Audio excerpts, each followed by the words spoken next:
Welcome to the last breakfast. Please enjoy the video. You begin by opening GarageBand and creating an empty project. Choose 44.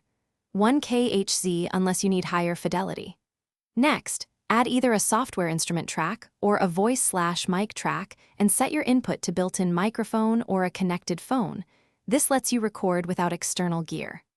Once done, select a library instrument or smart drum kit and arm the track for recording. Make sure monitoring is on so you hear levels and avoid clipping while you lay down your first takes. Now you assemble parts using GarageBand's internal tools. Drag Apple loops and adjust tempo to match. Drummer provides realistic rhythm you can customize by region. For melodies, draw or record MIDI into a software instrument track and open the piano roll to quantize timing, edit velocity, and transpose to fix notes. Once arranged, insert plugins, compression, amp sims, and reverb to carve space and character for each part. As you work, solo tracks to balance levels and make structural edits to transitions and fills. Finish by mixing.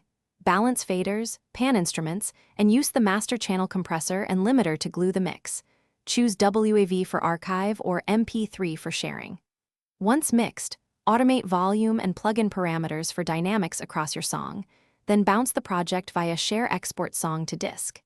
If you run into silence or distorted audio, first check the audio MIDI setup and track input assignments. Make sure monitoring is enabled and sample rates match.